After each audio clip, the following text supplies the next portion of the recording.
Mesdames et Messieurs, la destruction du passé est peut-être le plus grand de tous les crimes, disait Simone Veil. Aujourd'hui, nous ne parlons pas uniquement du passé, mais du présent et de l'avenir de notre nation. La République démocratique du Congo a une histoire riche, mais profondément complexe. Au-delà de son visage le plus connu, celui d'un pays aux ressources naturelles abondantes, se cache une réalité sombre, souvent méconnue ou volontairement ignorée. Plus de 10 millions de vies humaines innocentes, brutalement fauchées par une violence systématique et cyclique visant des communautés entières. Parmi les exemples les plus tragiquement marquants figurent les massacres perpétrés à Kasika et à Makobola dans le sud Kivu, où plus de la moitié des membres des ethnies Nindu et Lega furent exterminés en un très court laps de temps, avec des actes d'une cruauté insoutenable, tels que l'enterrement de femmes vivantes. La même violence ciblée a également frappé ces communautés lors des massacres du 24 août 1990, que des membres de Hutu visés précisément en raison de leur identité ethnique. À ces atrocités s'ajoutent les multiples massacres perpétrés contre les populations civiles innocentes à Kishiché, Kazaoro, Mbambo, Bukombo, Mweso ou encore Nyundo. Face à ces crimes atroces, longtemps ignorés ou minimisés par la communauté internationale, la vérité commence enfin à émerger.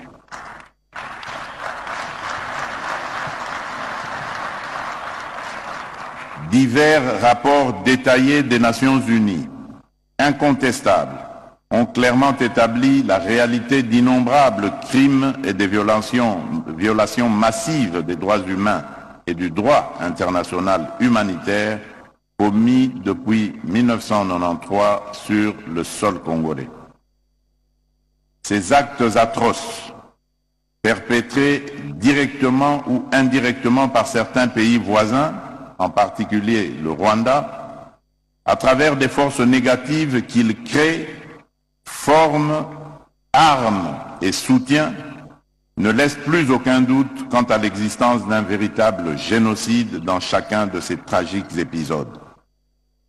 Il est évident que ces massacres s'inscrivent dans une volonté délibérée du Rwanda et des forces négatives qu'il dirige d'anéantir totalement ou en partie des groupes ethniques précis en République démocratique du Congo. Cette détermination est d'autant plus incompréhensible venant d'un pays ayant lui-même subi par le passé les horreurs d'une telle barbarie déshumanisante. Au lieu de perpétuer ces atrocités en d'autres lieux et d'autres époques, ce pays aurait dû logiquement rejoindre les efforts universels visant à promouvoir la paix, la dignité humaine et l'harmonie entre les peuples. Aujourd'hui, les nations prennent davantage conscience que cette tragédie humaine, sanctionnant certains hauts responsables au sein du gouvernement et du commandement militaire du Rwanda, ainsi que des responsables du M23 AFC. Je rappelle toutefois que notre combat pour la vérité et la justice est loin d'être achevé. À cet effet, j'annonce la mise en place imminente d'un groupe interdisciplinaire d'experts chargé d'évaluer de manière rigoureuse et systématique les préjudices subis et les pertes humaines liées aux crimes de masse, notamment ceux relevant spécifiquement du génocide perpétré sur le territoire de la République démocratique du Congo.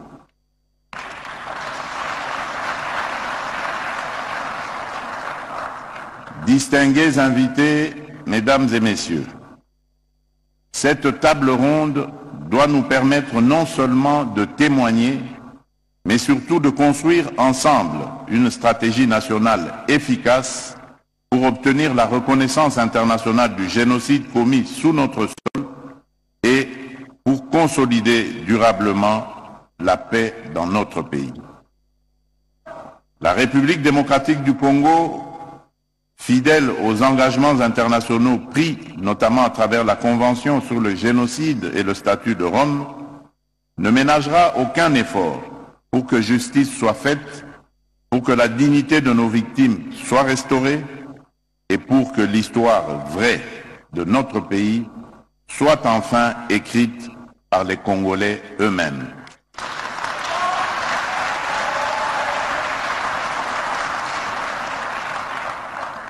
Mes chers compatriotes, notre marche vers la vérité et la paix est semée d'embûches politiques, diplomatiques et idéologiques. Mais elle est nécessaire et irréversible. Elle est portée par la résilience d'un peuple déterminé à triompher des ténèbres pour bâtir un avenir de paix, de justice et de dignité. Et nous devons tous y travailler. En nous... Le Congo n'a pas besoin, n'a pas la tradition des sangs. Et tout le monde le sait. Le génocide, c'est à Kigali, c'est au Burundi. Nous sommes 450 tribus et les gens vivent dans la concorde. Nous ne sommes pas des tribus qui se tirent dessus. Alors aucune tradition de violation des droits de l'homme, c'est une politisation de la propagande pour essayer de nuire à un gouvernement qui ne satisfait pas à l'ancien clientélisme que était celui de la fameuse Deuxième République, Dieu père. Nous respectons les droits de l'homme. Il faut aller sur le terrain pour vous rendre compte qu'il y a... Les troupes étrangères sont venues occuper un pays souverain. Le Koweït a été occupé. Et vous avez vu l'armada pour bouter dehors les occupants. Dans votre cas, tout le monde est calme. 2 poids, 2 mesures. L'injustice, maintenant, il faut en mettre fin. Très chers camarades de la diaspora congolaise, vous qui avez choisi de rejoindre la révolution afin de défendre la nation contre la dictature, le tribalisme de M. Tshilombo, de protéger la Constitution et de promouvoir la bonne gouvernance, la cohésion nationale ainsi que le vivre ensemble. Vous qui êtes aujourd'hui réunis pour une cause juste et noble, et vous tous qui, de partout à travers le monde, travaillez jour et nuit pour le changement. Avant toute chose, veuillez recevoir nos salutations les plus cordiales et les plus sincères au nom de la coordination politique de l'Alliance Fleuve Congo, que je dirige avec mes collègues Bertrand Bissimois et Freddy Kaniki. Je vous transmets également les salutations chaleureuses de notre coordonnateur militaire, le général-major Sultani Makenga, qui, comme moi, suit au quotidien le combat combien louable que vous menez pour le triomphe de la paix, de la justice et de la vérité. Vous qui venez de la Belgique, de la France, de la Hollande, de l'Angleterre, des États-Unis, du Canada, de l'Afrique et autres régions du monde, soyez fiers d'appartenir à la grande famille des révolutionnaires qui apportent le changement holistique en République démocratique du Congo. Il est donc de notre devoir de vous en féliciter et de vous encourager à porter toujours plus haut l'étendard de notre lutte, mais mieux encore des projets de refondation de notre cher pays, la République démocratique du Congo.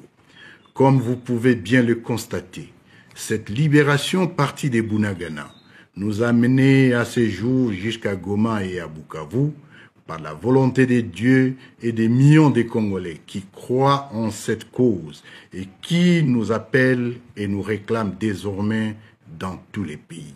Chers compatriotes de la diaspora, oui, vous avez raison de rejoindre la lutte.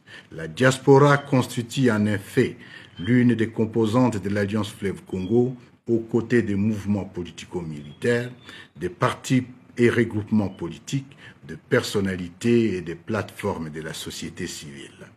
L'apport de la diaspora est significatif dans la vie économique et sociale du pays aujourd'hui rongé par la misère. Ceci étant, notre lutte se résume en 4 mots: l'engagement, la détermination, la discipline et le sacrifice.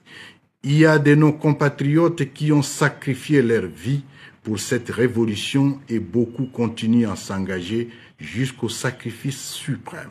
Pour les honorer, il est impérieux que chacun de vous s'approprie ces combats et devienne ambassadeur de l'AFC dans sa famille, son quartier et sa ville, parce que notre révolution constitutionnelle mérite ses inscriptions dans la rubrique bravoure de l'histoire de notre beau pays. C'est ici pour moi l'occasion de lancer un appel à toute la diaspora. J'ai bien dit toute la diaspora, parce qu'avec notre révolution, la diaspora ne sera pas sélective. Elle ne sera ni un groupe d'amis, ni un groupe d'opportunistes. Bien au contraire, nous ouvrons les portes sans distinction aucune aux meilleurs d'entre vous selon vos domaines d'expertise. Ceci pour permettre à notre pays de rencontrer tous les défis de la nouvelle ère, un État respecté, un peuple réconcilié et une nation digne. Notre révolution poursuit sa marche inexorable pour plus de justice, plus de liberté et de prospérité dans le vivre ensemble de tous les Congolais. Mobilisez-vous davantage à accompagner l'armée révolutionnaire congolaise pour le triomphe de nos valeurs. Vive la République démocratique du Congo. Vive l'Alliance Fleuve Congo.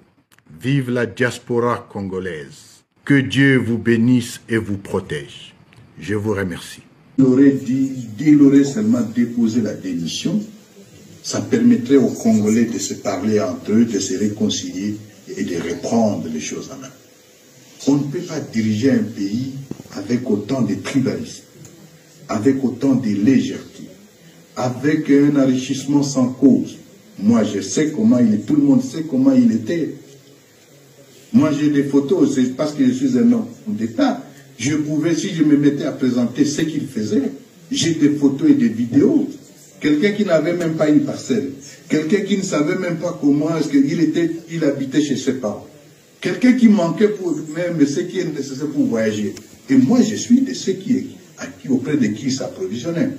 Et qu'aujourd'hui, qu'on nous parle que l'homme est devenu milliardaire, c'est quand même un peu gênant. Sur le plan de la morale et l'éthique, c'est embarrassant. C'est enrichissement sans cause. Alors, le tribalisme en outrance, vous avez suivi la dernière ordonnance de nomination.